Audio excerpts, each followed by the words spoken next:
225. So you guys should have a pretty decent understanding of what exactly you have to submit and all the steps you need to take to submit your film this semester. And we're recording it. And we are recording it, will be posted to our YouTube, similar to our captions workshop from last week. So like I said, we'll go through how to prepare your film for submission, the calendar and important dates, and the differences between tier 1 and tier 2. As I mentioned in the workshop 2 weeks ago, we have a two-tiered approach to screenings. The first tier being a video workflow, and the tier 2 being a digital cinema workflow. And we encourage you to take advantage of the one that is going to best display the content in Wegmans Theater. All of today's information and more can be found on the FVASA.cad.rit.edu /documentation and /screenings page. That is the official site for all technical policies related to SOFA screenings.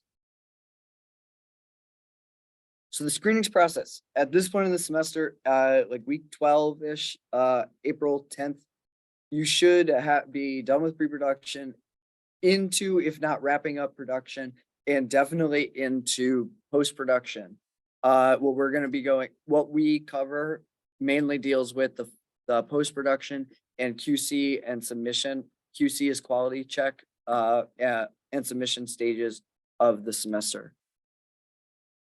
I know they're cut off a little bit for me. I don't know. Yeah, it's just, these are just like screenings checklists that are found on that website, but we'll be going through everything and a little bit more. So I go to this video before you go to these, or just email at us at rit.favasa@gmail.com. Okay, so we'll go through the differences between tier 1 and tier 2 films, but there are some standards that we adhere to for all films. They must include open captions. That's an error. They must include open burned-in captions. That means you cannot enable or disable them, as we mentioned last week in our captioning tutorial, which is also on our YouTube page. There's also a video on the FVASA website that gives you it's like a minute and a half, I think. I don't remember exactly how long it is, but it includes all of the specifications for how captions should be, and it's made by a couple former and many current professors. It must include the SOFA bumper at the head of the film. Those can be found at on SOFATube in the screening sign up page. Sorry, that was YouTube login. And they also must adhere to audio loudness specifications, which are the same as your basic sound class. Tier 1 and tier 2 are terms made up by School of Film and Animation and SOFA screenings. They are not industry standard terms by any means. These are just at RIT.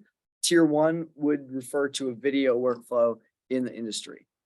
So if you are planning on preparing your film for tier 1, you should follow the following guide. You should be production, then post-production, you edit, you color, just basic color on monitor. You do any sound stuff that you want, you add any effects, you add the SOFA bumper, you caption it. That is when you are going to start to look at the FVASA guidelines for exporting. We have presets on all of the lab machines in Magic and in SOFA, and typically SOFA has MacBooks and Magic is a Windows Magic has a Windows lab. So based on what your laptop is, whatever your machine is, and whatever your drives are formatted, make sure you take that into account when you go into post-production if you're not there already. But again, all the lab machines have the export presets. So you can go and click SOFA I think it says T1, and then select the resolution and the frame rate that you'd like. If they're not on a machine, again, email us at rit.fvasa@gmail.com. And but if you apply those to your film, once you get to the export page, that should, I should, format your film perfectly correctly for SofaTube's submissions and the Wegmans screenings. What did I miss? Those are on Premiere Pro and Media Encoder at the very least, and I'm fairly certain it's also on After Effects, but I haven't double checked the labs on After Effects. If it's not on After Effects, it'll get added for any animations that are exporting from there. Like I said, export your film in the correct format for not only for us, but for you. So make sure the resolution and the aspect ratio is what you were hoping for. Message us if you're not sure what aspect ratio or how to get the aspect ratio. I know even though we only offer 1280 by 720 and 1920 by 1080 for tier 1 submissions, you can do a scope aspect ratio. You just have to add your own letterboxes and stuff like that. So message us if you have questions about that. You should QC it on your own computer or the lab machine prior to or after you've exported. So what that means is make sure the picture looks good, make sure the audio doesn't peak, make sure the audio loudness stays around -27 ±2. And once you think you're all set, you're going to submit your film through the screenings portal on SofaTube. Part of submitting your screenings portal is you pass the FVASA auto quality checker or the pre-flight checker, which we'll get into. The final step is sign up for a screenings time on May 1st from 7 to 10, last day of classes, day before reading day, 7 to 10 p.m. is the cutoff. We do not accept any films after 10. And you sign up for a screenings time by coming down to the FVASA office, which is across from the cage near the vending machines downstairs. And you'll come to us in person and sign up with us. So I'll leave this up for a minute, but I'm not necessarily going to go through every single thing. These are the tier 1 requirements. Resolution can be 1280 by 720, but we typically don't get that. Typically, most people just submit 1920 by 1080. Your frame rate can be any of the 4 that are up there. Your sound must be stereo. There is no mono, no surround sound. If you submit something with no sound, it screws up our process. If you submit something with mono audio, it screws it up. Obviously, it wouldn't be surround sound necessarily. So make sure your film is submitted with stereo audio for tier 1 submissions. The edge case of that is if your film doesn't have any audio, and we've had that in the past, still submit a film that has 2 stereo tracks that are completely blank. And they just have to, our systems need to verify that they have audio and 2 tracks of audio. So we need that to happen even if there's nothing in them. We don't really care what the content is. Compression container, if it's not an MP4 file, it might not work, and we can't guarantee that it will. Your display gamma and color space, if you're into coloring a little bit, that's what it should be. And your white point, we assume, is D65, which is the standard for most computers and screens. So the lab machines, essentially. Again, watch your film before you export. The Adobe export presets are on all Sofa and Magic Lab machines. And like I said, Premiere and Media Encoder. Always double check the settings. They haven't changed in a while, but just making sure that the presets have remained the same. If you are editing on your own laptop, on your own copy of Premiere Pro and exporting in Media Encoder or whatever, there are instructions on how to download the presets to your machine. I know I have to do this because I edit on my laptop occasionally. So make sure they are download and install them so that way you can just select them from the drop-down menu in Premiere. Audio loudness for screenings needs to be within these levels. We recommend -6, even though -3 technically is the max peak. So when you're mixing, -6 is what we recommend as the loudest gunshot, whatever, like slap, whatever it is that you want. Your -27 LUFS is the integrated loudness target. So make sure you are hitting those. That's the same thing as basic sound. Anything above that, and we will automatically lower your film. I want to say it's like 20 decibels and put a bumper on the front that says film did not meet audio specifications. Typically for a 170 film screening, spring screenings, we get about 30 to 40 people who get those bumpers. So do not be that person that submits the film with audio that is too loud, because we will just lower it and we'll throw that bumper on, and it's not on us.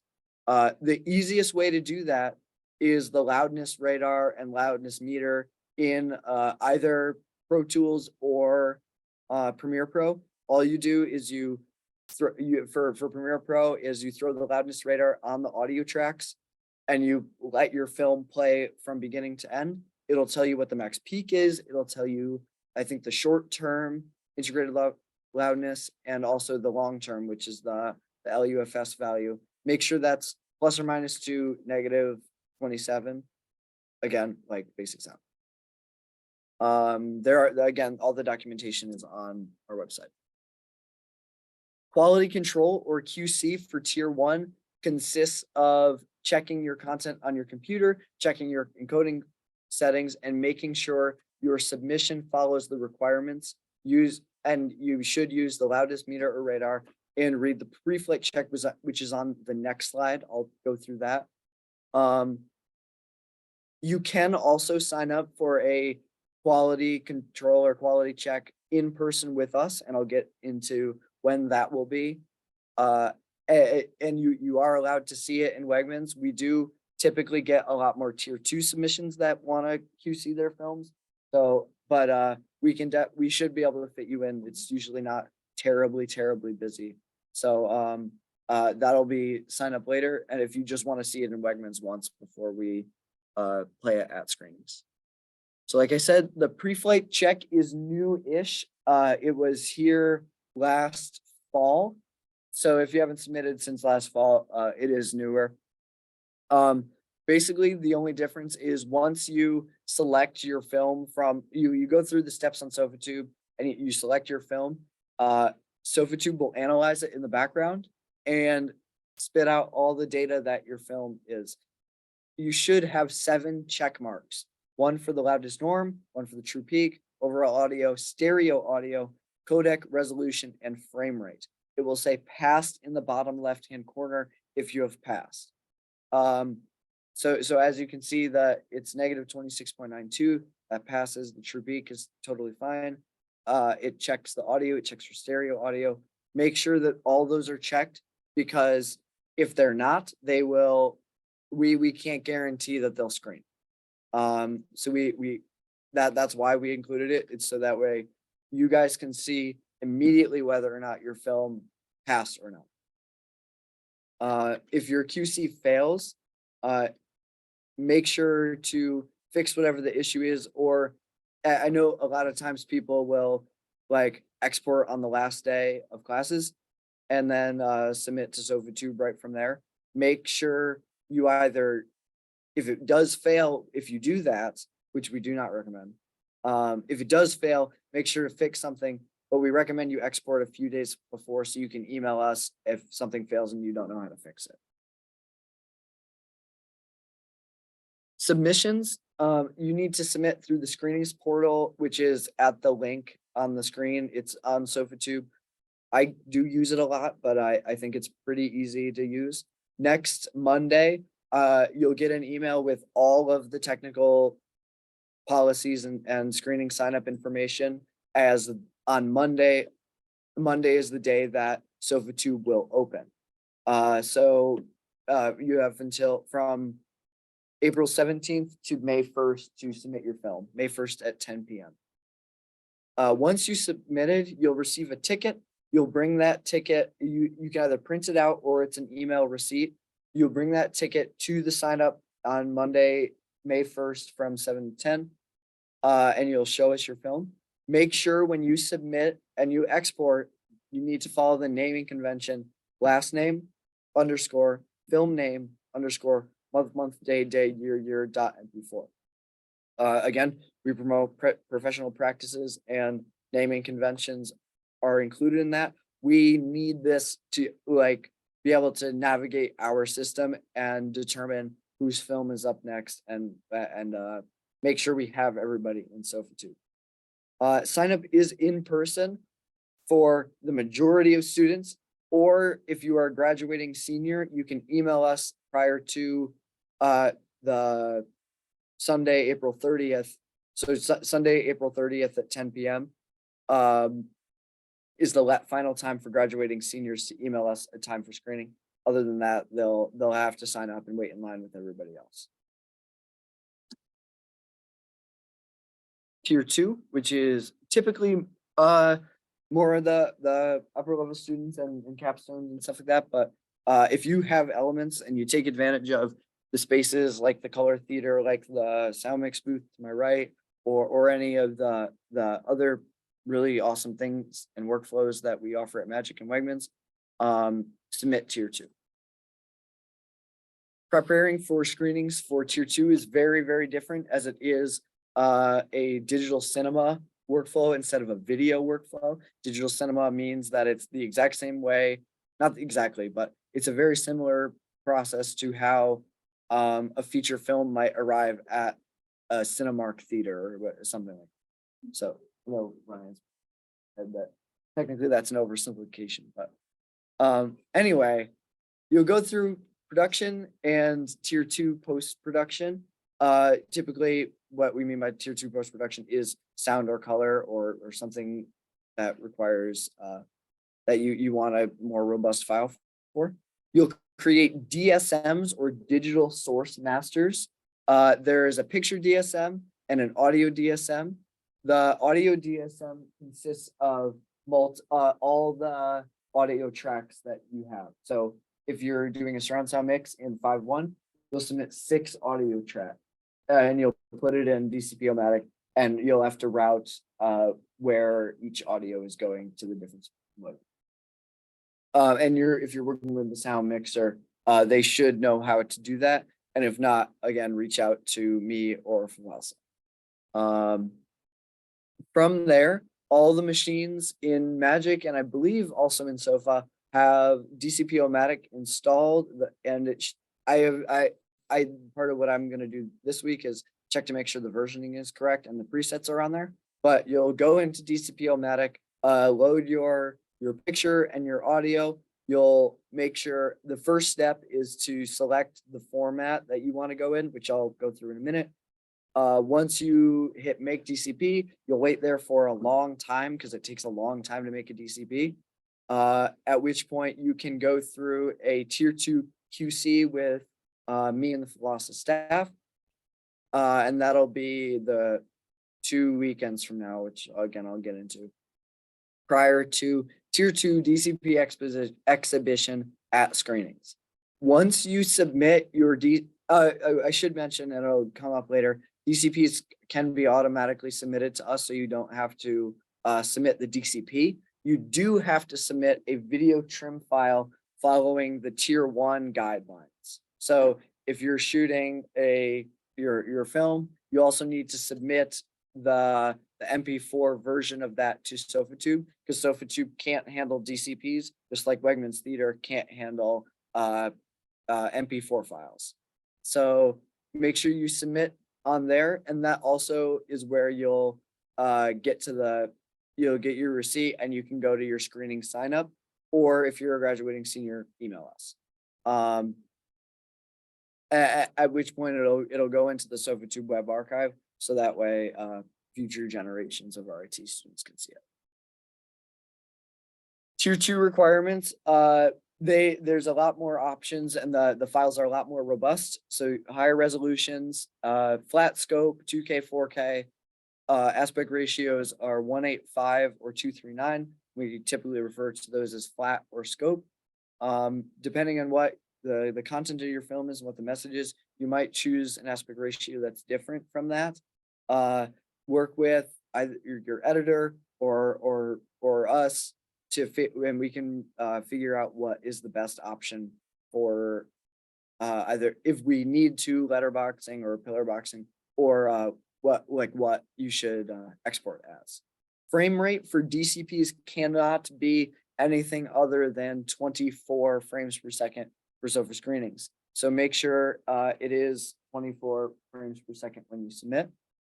Stereo 5.1 and 7.1 uncompressed are all, sorry, stereo 5.1 and 7.1 are all options for you. So if you really want a surround sound file, that's typically the main reason people submit tier 2. And that can be uncompressed 24-bit, 48 kilohertz. Again, format will be a DCP plus your video trim to SOFA tube, and you get slightly different color space. So if you're doing a lot of color space transforms, reach out to the color PAs, of which I am one and Melanie is one, or reach out to your colorist, especially if they are good with that kind of. So creating the DCP, like I said, the digital source masters are the ingredients for a DCP. It's a collection of files you submit a collection of files, and it comes out as a different collection of files that can be played on a projector. So it will come out as a file folder with a very specific naming convention. You have to still follow the last name _ film name. The rest will fill in on its own, so that's a small advantage at least. Each soundtrack must be added separately as a mono track, but communicate with your sound mixer about bouncing those separately, and make sure you route each audio track to the correct channel in DCP-O-Matic. It's a super easy process where you just select the audio track and you select left, you select the next one, select right, center, and all the others. It is packed with DCP-O-Matic. We have presets on those machines for different resolutions and aspect ratios. So just make sure to select the one that you're going for, and then you should be good. You'll just hit make DCP. And again, it does take a while. I was working with a person after last week who had a half-an-hour movie, and it took about 45 minutes to encode. So that it's not linear, and there's a lot of fact. Yeah, that is fast for a film, especially if you're doing a lot of color or sound. So it just anticipate that it's going to be a large chunk of time. Make sure when you export your video digital source master, it's still a video, so you can still watch it. It just won't have audio necessarily, depending on which FVASA workflow you go through. If you have any questions about this very specific ones, reach out to us. You can watch your digital source master, make sure the picture looks good, make sure the audio is good, and also make sure they are synchronized down to the frame. If they are not the exact same frame rate, DCP-O-Matic will yell at you, and more importantly, it'll also yell at us, and it might not be able to screen. We can't guarantee it screens if they are not synchronized. The two picture options that we offer are DNxHR, which is a single file, which it's basically like an MOV file, but it's with JPEG 2000 compression, which is super. It's visually lossless. It's a very robust file. Or you can do a TIFF sequence, which is the highest quality, 12-bit color, 16-bit color, and it's uncompressed, and it's very, very large, and will take a very long time to export from Premiere. Those export settings are also on the SOFA and Magic Lab machines, but there's more tier 2 options than tier 1 options. So just make sure they're labeled well. Just make sure everything is correct on those presets. Instructions again are on the FVASA website if they're not installed or you want to install them on the machine, and those are for all tier 2 formats. In DCP-O-Matic, you have your digital source masters ready. You'll follow the steps in the documentation. If there's a button that says upload to TMS. It's also in the documentation. So you'll follow that. Make sure that is checked. Unless you're worried about it. But if you check that box, it automatically gets sent to us and we can see it on our servers. You still have to submit your video trim file MP4 to SofaTube, but we have your DCP at that point. You should also put one on some sort of drive so that way you keep a copy yourself and you can send that DCP to film festivals and other things that require a DCP.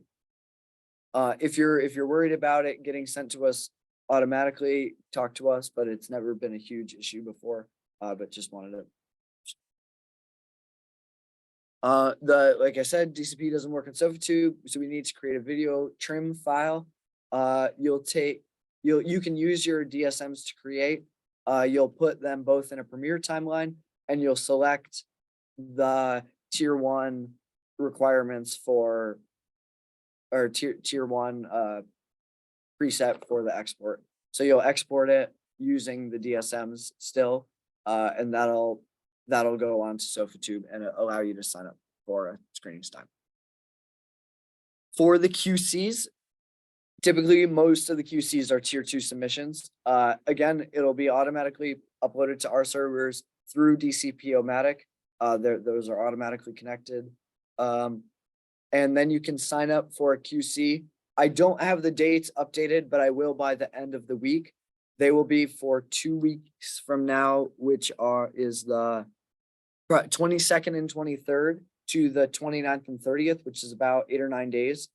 If none of the times that I'm free, you're free, as the spreadsheet says, we'll work with you and we'll try to find one. But usually the weekends are when most people QC. Make sure you submit your film at least the night before you go in for a QC, because especially if you're submitting tier 1, it takes a while for it to get fully into our system. So if you submit it the night before, it means we have time to make sure it's going to play just fine. The amnesty deadline is something I get asked about a lot. The amnesty deadline is the 26th of April.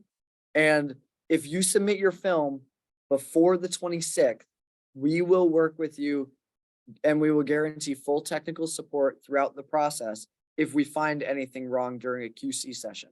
If you don't sign up for a QC session, the other thing is we'll QC it with or without you, as long as you submit before the amnesty deadline. So past the amnesty deadline, you can still QC, but we're not going to go step by step with you through how to fix it. The QC at that point would be more for your confirmation of, okay, the picture and the sound don't look good, I'm going to re-export. And Ryan has a question? You say the deadline, I mean, 26th, 11:59 p.m. Yes, the end of the day, Wednesday, on the 26th. And so again, you can QC before and after it, but we're not going to guarantee full technical support unless you submit before that time. QC sessions, again, like I said, will most likely run April 22nd to April 30th. And those will be in Wegmans Theater, most likely. I say that just because we're having a few issues with the projector, but should be fine.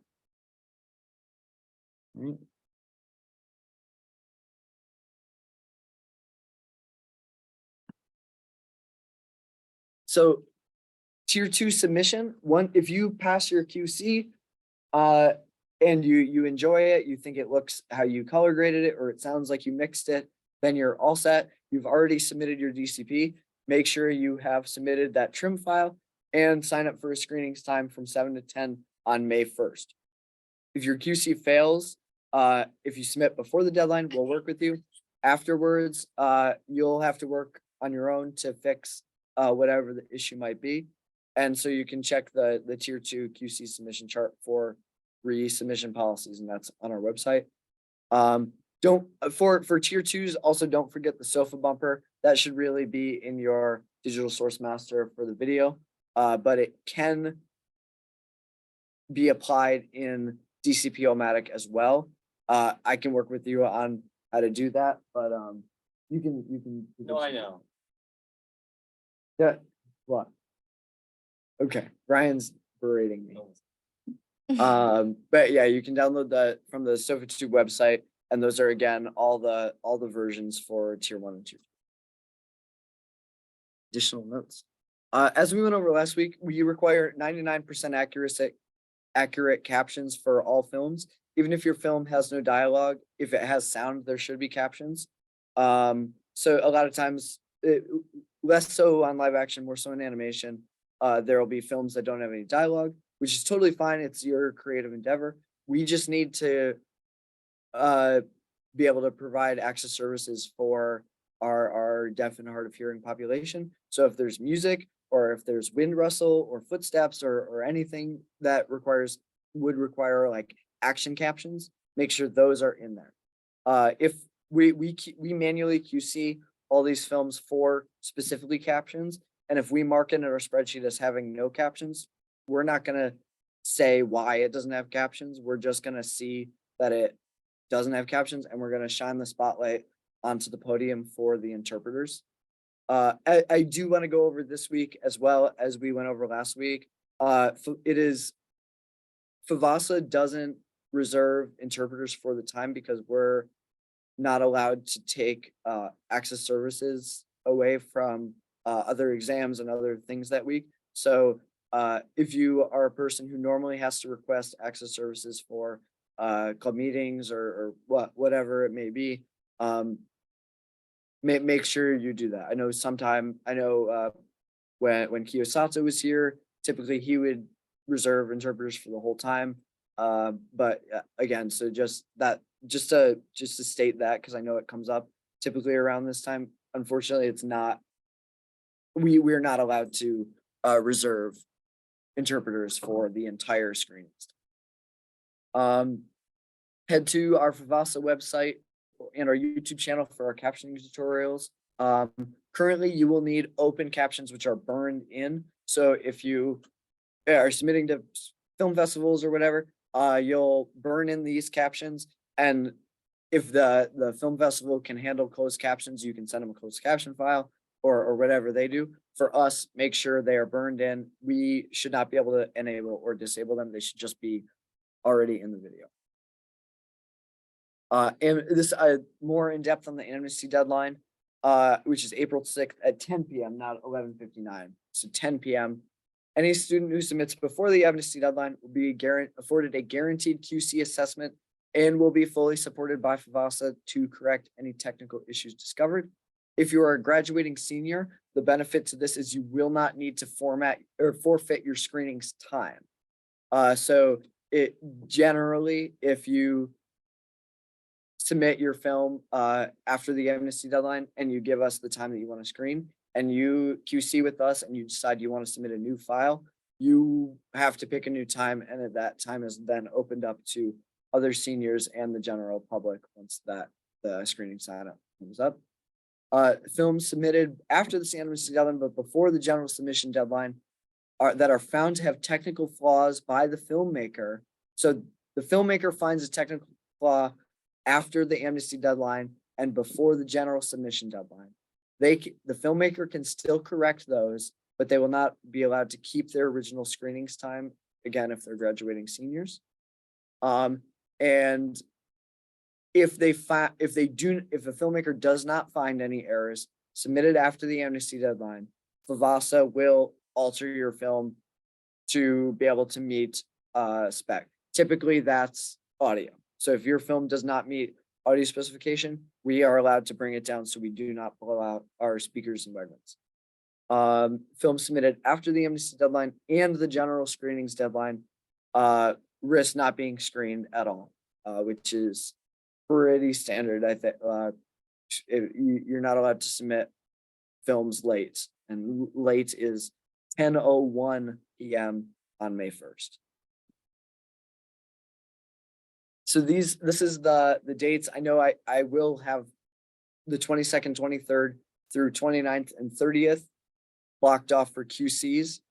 But next Monday at 8 a.m. SOFA 2 will open. You'll also get an email with all the technical specifications and submission things, these guidelines that gets sent out every year. It's a standard one, but it's optimized for this year specifically. It has the amnesty deadline, which is April 26th. May 1st at 7 p.m. to 10 p.m. is our screening sign up. You have 2 days off from the whole screenings and stuff. And then May 4th on Star Wars Day is the first day of screenings at 10 a.m. We should run from May 4th to May 7th at the least, but plan for 5 days.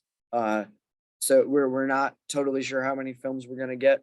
Last semester we got about 200 and that lasted for like 5, 10 to 12-hour days. So and that includes a break for lunch, but still, just plan for that amount of time, but it will be at least the 4th, 5th, 6th, and 7th.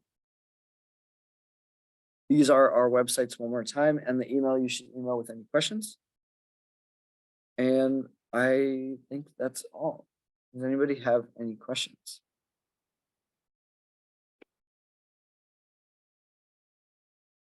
Alright. There are no questions in the chat so far. All right, if there's no questions, then the other meeting. Thank you, man.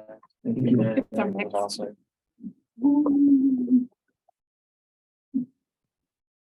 I have questions for you. Okay.